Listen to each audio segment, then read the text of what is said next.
Bila, assalamualaikum warahmatullahi wabarakatuh, anak-anak. Waalaikumsalam warahmatullahi wabarakatuh. Baiklah. Siang ini kita akan belajar apa? Ayo, apa Rezi? Biologi. Biologi. Bastian, materinya apa? Tai. Tai. Nah, benar ya. Sebelum kita mulai pelajaran kita pada siang hari ini, mari kita membaca doa terlebih dahulu ya, menurut kepercayaan masing-masing. Coba Al-Farezi pimpin doa temannya. Bismillahirrahmanirrahim. Raditu billahi rabba wa bil islami dina wa bi Muhammadin nabiyya wa rasula. Rabbi zidni ilma warzuqni fahma. Amin. Alhamdulillah ya. Selanjutnya Bapak absen ya. Coba Al-Farezi hadir. hadir ya. Ya. Bastian, Hadir Pak. Al-Fatih Sakit, Pak. sakit. Ya. Sakit apa? Demam. Demam. Nah, di saat kita seperti kondisi sekarang, kita harus jaga kesehatan ya. Bilang sama Bastian biar cepat sembuh ya. Ya, Pak. Kalian juga yang lagi sehat-sehat ini jaga kondisinya, jangan terlalu diforsir kalau bermain ya. Ya, Pak. Lagi zaman Covid ini kan kita kan walaupun sekarang lagi menurun, harus jaga kesehatan, pakai masker kalau keluar ya. Ya, Pak. Bagaimana keadaannya siang hari ini? Apakah ada yang belum makan? Sudah. Bapak rasa sudah semua, soalnya kalian semangat semua ini untuk belajar ya. Ya, Pak. Belajar itu harus selalu tetap semangat, biar ilmunya dapat dan cita-cita yang kalian inginkan itu tercapai. Jangan sampai pantang menyerah, jangan malu, jangan malas untuk belajar ya. Ya, Pak. Nah, hari ini kita akan belajar biologi Ya, Pak. di materi lantai. Ini Bapak ada materinya ya. Ini Bapak bagi satu-satu. Coba Al-Farezi bagi temannya Nah, satu-satu ya. ya, Pak.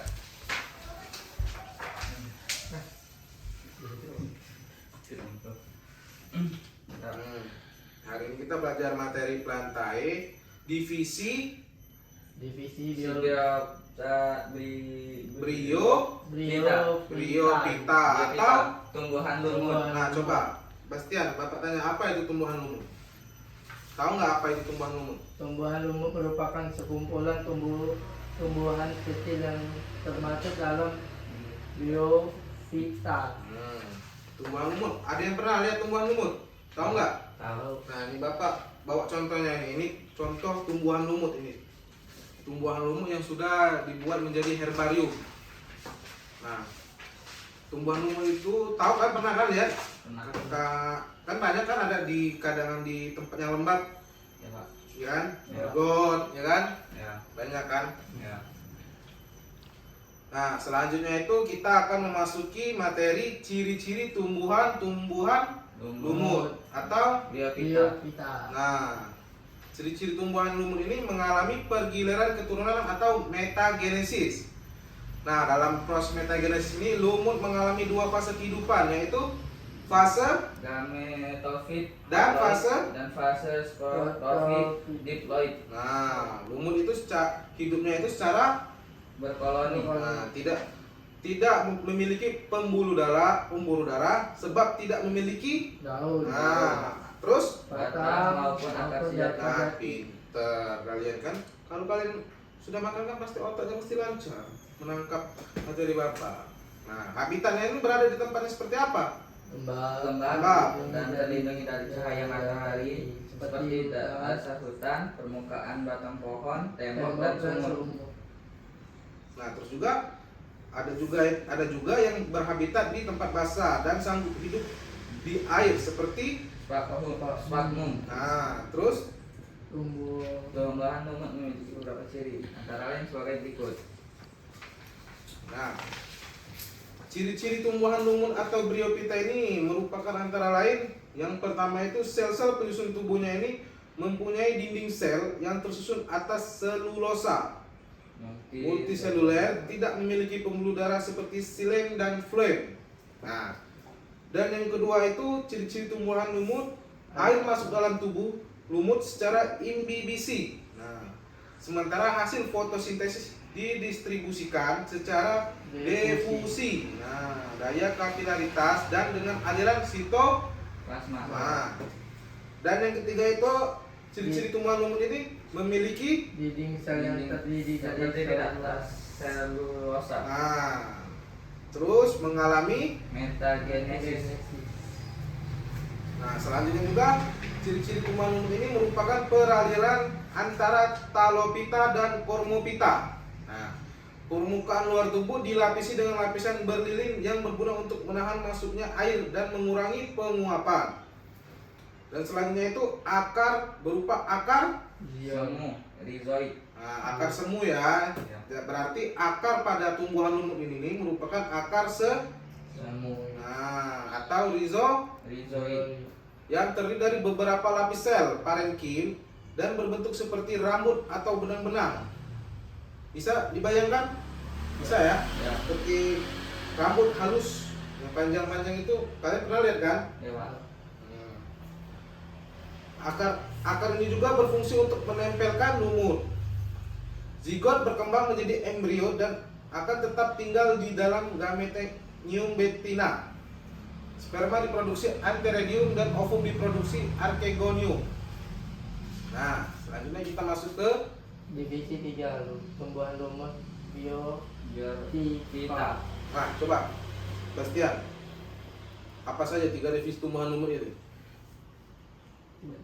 Tumbuhan lumut dibagi menjadi 3 kelas, yaitu lumut hati atau disebut Hepaticosida atau 2 lumut tanduk atau disebut Anostetoxida dan lumut sejati Biosida. Pinter. Nah, yang pertama itu adalah lumut hati. Lumut hati. Nah, lumut hati ini memiliki bentuk lembaran yang di bagian bawahnya terdapat rhizoid. Nah, rhizoid tersebut akan menempel dan menyerap zat hara. Biasanya lumut hati hidup dengan menempel di atas permukaan tanah yang lembab. Ada pula lumut hati yang hidup dengan terapung di air. Contohnya, tumbuhan lumut hati ini ialah Ricciorcarpus natans yang hidup mengapung di air dan Macantia polymorpha. Nah, di situ ada gambarnya kan? Bapak kasih lihat kan gambarnya kan? Ya.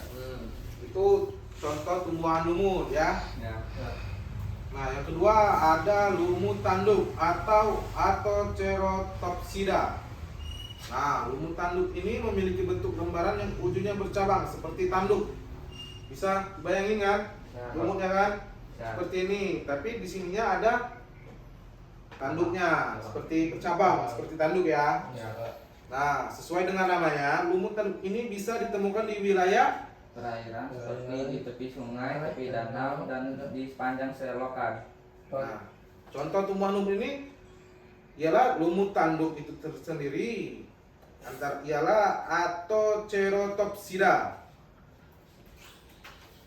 Nah, yang ketiga itu ada lumut sejati atau Bryopsida. nah, coba Bastian, lumut sejati itu apa? Sejati adalah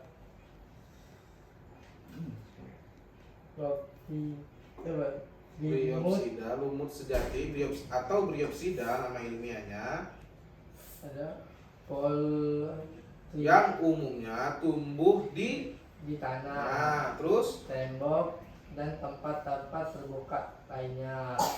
Lumut sejati memiliki batang yang tegap, bercabang, dan daunnya berukuran kecil. Sekilas lumut ini tampak seperti rumput. Contoh lumut sejati adalah Lopticum yang biasanya menempel pada batu bata dan takmum yang hidup di rawa-rawa. nah, kalian pernah kan lihat di batu bata di tembok-tembok rumah kalian kan, di pinggir-pinggir got itu kan biasanya kan di semen kan, di bata kan, itu kan ada lumut-lumut itu kan. Nah, itu namanya lumut sejati. Nah, seperti lumut ini Bapak ambil sampelnya dari lumut-lumut yang berada di tembok itu. Bapak ambil, inilah lumut sejati namanya, yang menempel di tembok. Selanjutnya itu ada metagenesis tumbuhan lumut. Biota. Kita ada dua ya. Ya. Metagenesis tumbuhan lumut ini ada dua. Ada fase Gametofit. nah, dan fase sporofit. nah, fase gametofit itu yang diawali dengan protonema, lumut, dan dibagi menjadi dua, ada atredium dan archegonium. Nah, diturunkan lagi jadi sel sperma dan sel telur. nah, baru turun ke Zigot. nah, di zigot ini sudah masuk ke fase Sporofit. nah, sudah turun ke zigot kemana? Sporangium. Nah, selanjutnya ke yang terakhir Spora. nah, pinter. Nah, fase gametofit. Yang pertama ada protonema. Metagenesis tumbuhan lumut diawali dengan spora pada kondisi yang tidak menguntungkan. Spora akan tetap dalam kondisinya sehingga lumut bisa bertahan dalam lingkungan yang ekstrim. Nah, dilansir dari Encyclopedia Britannica, dengan lingkungan yang menguntungkan, spora akan menjadi benang hijau bercabang dan protonema. Nah, protonema ini mengandung banyak klorofil dan hormon pertumbuhan. Protonema kemudian akan tumbuh menjadi tanaman lumut dan mengembangkan generasi gametofit. Nah, jadi kan ini merupakan fase Protonema. fase Gametofit. yang diawali di Protonema. nah, pinter, berupa gamet jantan dan betina yang disebut dengan Antheridium dan Archegonium. nah, berarti gamet jantan itu disebut dengan Antheridium. nah, dan gamet betina disebut dengan Archegonium. pinter. Nah, ini masuk ke gamet jantan ya, Antheridium. Coba Bastian, apa gamet Antheridium atau jantan itu?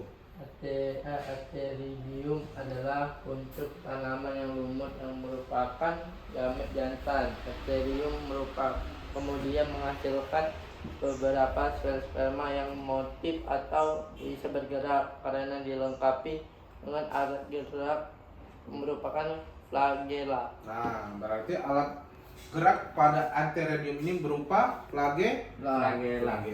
dan nah, selanjutnya itu gamet betina. Coba Alvarezi, apa itu gamet betina itu? Archegonium adalah pucuk tanaman lumut yang merupakan gamet betina. Archegonium kemudian menghasilkan satu sel telur yang tidak motil. Nah, selanjutnya ini ada fase Sporofit. sporofit. Pada fase sporofit ini yang pertama itu yaitu zigot. Zigot ini sel sperma kemudian dapat berenang menuju archegonium dengan bantuan Air. Inilah mengapa lumut membutuhkan air untuk bereproduksi. Jadi lumut ini untuk bereproduksi itu menggunakan banyak air. Nah, sel sperma kemudian akan bertemu dan sel telur dan terjadilah apa? Pembuahan. Nah, pintar, pembuahan. Nah, pembuahan ini tersebut kemudian akan menghasilkan zigot dan memulai fase sporofit tanaman lumut. Dan selanjutnya itu ada Sporangium. Nah, di sporangium ini zigot kemudian akan membelah secara mitosis dan menghasilkan sporangium. Dilansir dari biologi Libertex, sporangium ini berisi sel induk spora dan disegel oleh operculum yang ditutup dengan kaliptra. Nah, yang ketiga ini ada spora. Di fase mana nih kita? Ayo, Sporofit. fase mana? Sporofit. Di spora ini sel induk spora dalam sporangium kemudian akan membelah secara meiosis dan menghasilkan sel haploid. Operculum dan kaliptra kemudian akan membuka dan melepaskan spora. Dilansir dari Lumen Learning, pelepasan spora haploid dan sporangium yang berkembang pada sporofit kemudian akan memulai kembali metagenesis pada Lumut. Nah, ini yang terakhir ini. Peran lumut bagi kehidupan. Ayo, coba. Alvarezi, apa peran lumut bagi kehidupan? Bagi kehidupan manusia ini. berperan penting dalam kehidupan manusia, diantaranya menahan erosi tanah. Pengikisan tanah juga bisa dicegah dengan kehadiran lumut. Sifat menyerap air dengan baik yang dimiliki lumut membantu tanah terjaga kepadatannya dan tidak mudah mengalami erosi. Lumut sangat berperan dalam ekologi. Selain itu, lumut juga banyak memiliki manfaat. Lumut dapat dimanfaatkan sebagai tanaman hias, obat-obatan, dan juga dimanfaatkan sebagai bioindikator untuk mengetahui kondisi lingkungan. Contohnya lumut yang dapat digunakan sebagai obat-obatan seperti ceratodon, purpureus, dan bium argenterum yang dapat menyembuhkan infeksi jamur pada kuda sebagai anti leukemia dan anti kanker. Kan banyak kan Mbak? Artinya apa? Artinya tumbuhan lumut ini banyak perannya untuk kehidupan kita manusia kan. Antara lain kan sebagai obat anti kanker kan, bisa infeksi, obat menyembuhkan infeksi jamur pada kuda ya kan. Ya, Pak. Nah, sampai sini ada yang ingin ditanyakan nggak? Enggak, Pak. Apa sudah jelas semua? Jelas. Kalau sudah jelas, mungkin Bapak cukupkan sampai di sini ya untuk materi pembelajaran kita hari ini. Ya, Pak. Untuk selanjutnya, untuk minggu depan pada pertemuan kita kedua itu kita akan mempelajari materi masih di materi plantae, akan tetapi di divisi di Petridophyta. Itu tumbuhan paku. Nanti Bapak bawa contoh tumbuhannya seperti ini nanti.